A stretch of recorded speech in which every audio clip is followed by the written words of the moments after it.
Oke,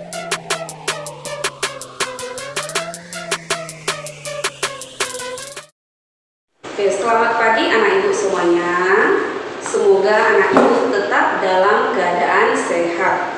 Nah, tetap jaga kesehatan di rumah ya anak ibu semuanya, dari kelas 3A sampai kelas 3E.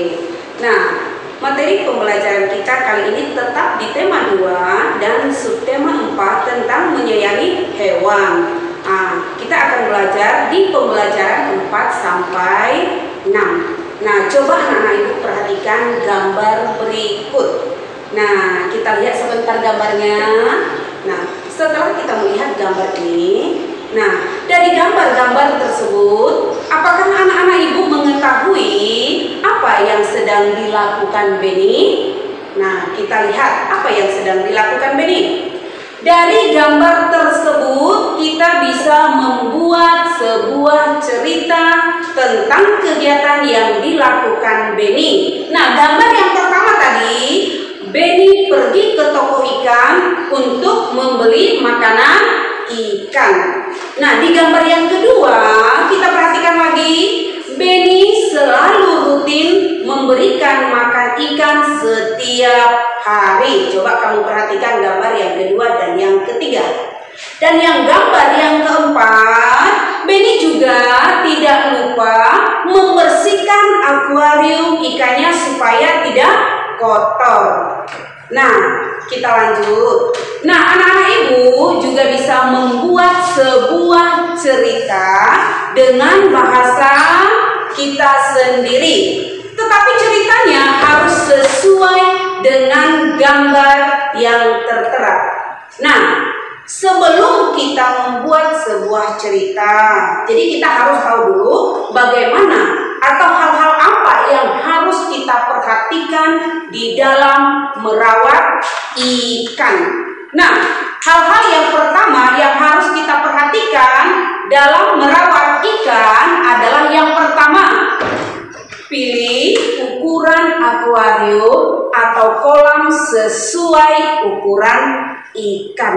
Jangan sampai akuarium yang kita beli nanti terlalu besar ataupun terlalu kecil. Jadi harus sesuai dengan ukuran ikan. Yang kedua, makanan untuk ikan itu harus diberikan secara teratur dan jumlahnya juga harus tepat agar akuarium itu tidak mudah kotor karena sisa-sisa dari makanan yang tadi.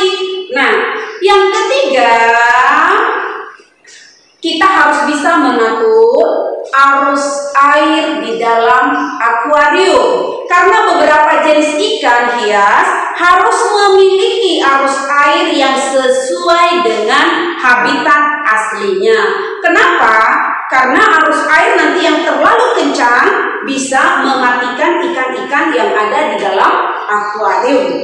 Yang ketiga adalah kita harus menggunakan air bersih karena kualitas air yang bersih sangat berpengaruh terhadap kelangsungan hidup ikan.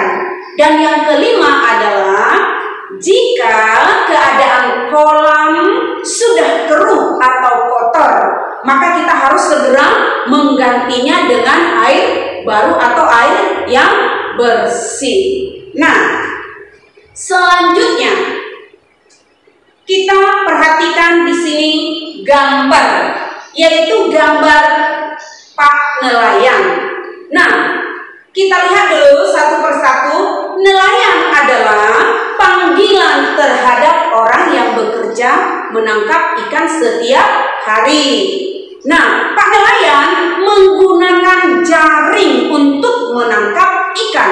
Tujuannya adalah supaya ikan-ikan yang kecil tidak ikut tertangkap oleh Pak Nelayan. Tetapi ikan yang ditangkapnya itu adalah ikan yang sudah besar.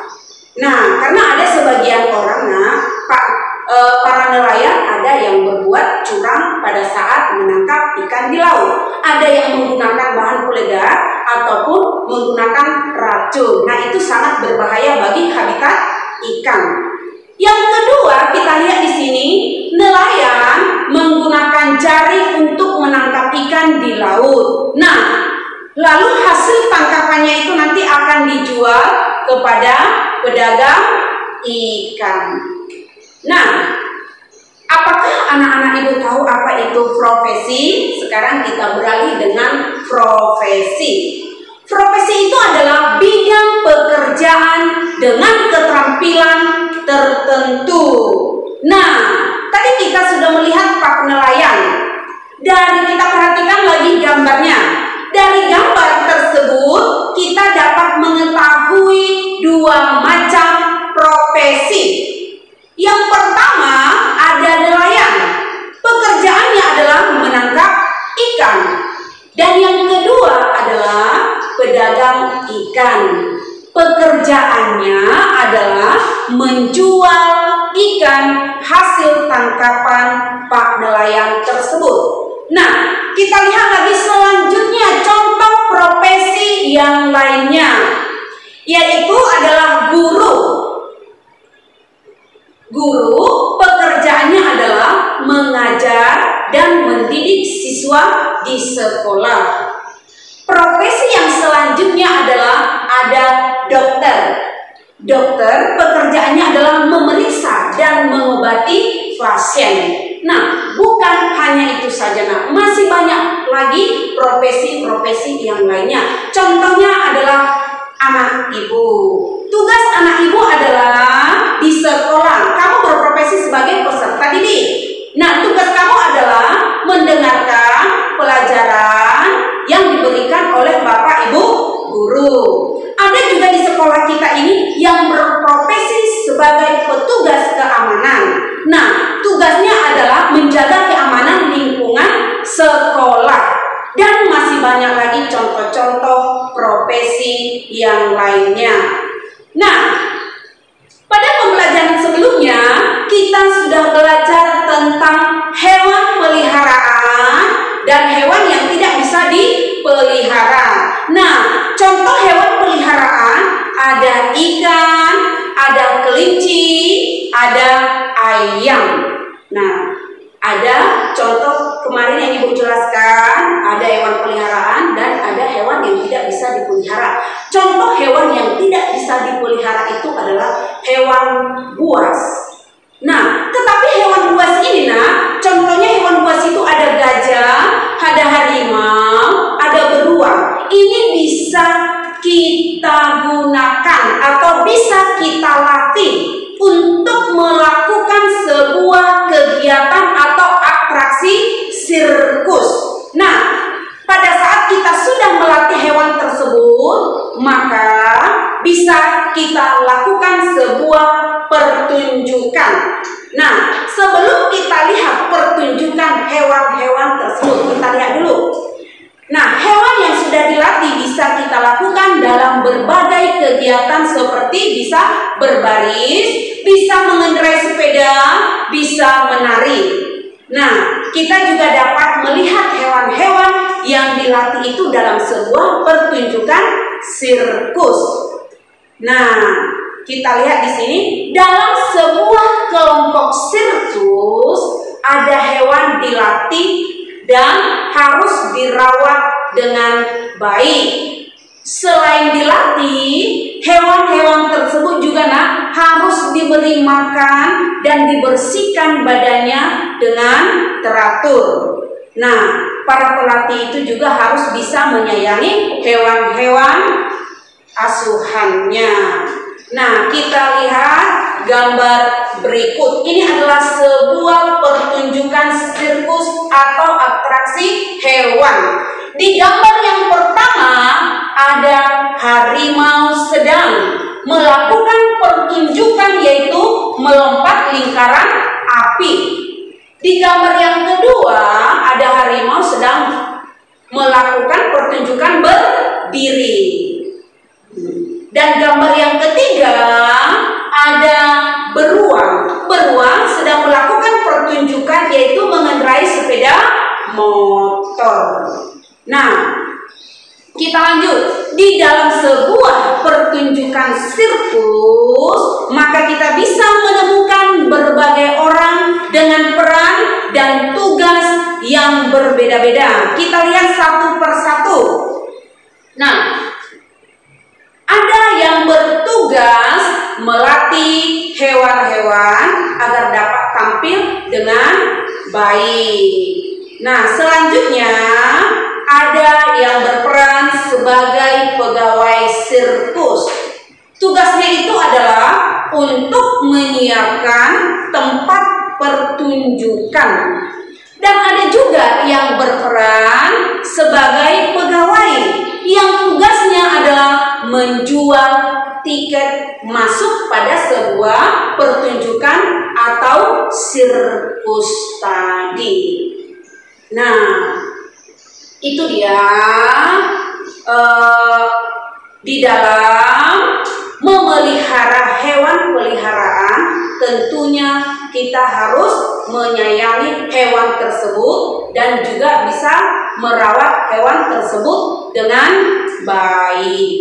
Terus selanjutnya kita akan membaca sebuah dongeng, yaitu dongeng Si Kancil dan Buaya.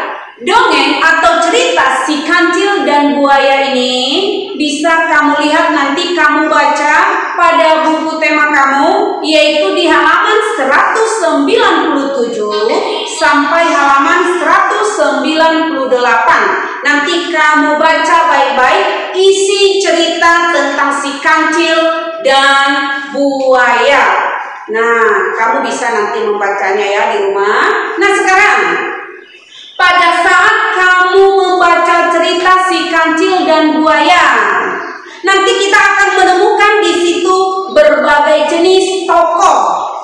Nah, dan di dalam cerita tersebut tokoh-tokoh itu memiliki sifat yang berbeda-beda. Kita lihat siapa saja tokoh yang terdapat dalam cerita Si Kancil dan Buaya. Yang pertama adalah Kancil. Bagaimanakah sifat daripada Si Kancil?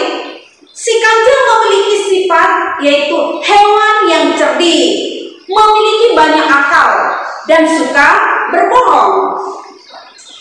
Tokoh yang kedua ada Buaya. Buaya memiliki sifat dia mudah percaya, sehingga dia sering dibohongi. Tetapi si buaya ini suka menolong. Nah, jadi setiap cerita memiliki tokoh dan setiap tokoh memiliki sifat masing-masing. Nah, dalam sebuah cerita tersebut ada yang berperan sebagai, yang pertama ada yang berperan sebagai tokoh utama dan ada yang berperan sebagai tokoh pembantu. Tokoh utama itu adalah tokoh yang menjadi lakon dalam cerita tersebut. Nah, sedangkan tokoh pembantu adalah tokoh yang melawan atau mendampingi tokoh utama. Nah, biasanya tokoh pembantu ini tidak suka dengan kebaikan ataupun kebenaran, selalu melawan, selalu bertentangan dengan tokoh utama. Nah, itu dia.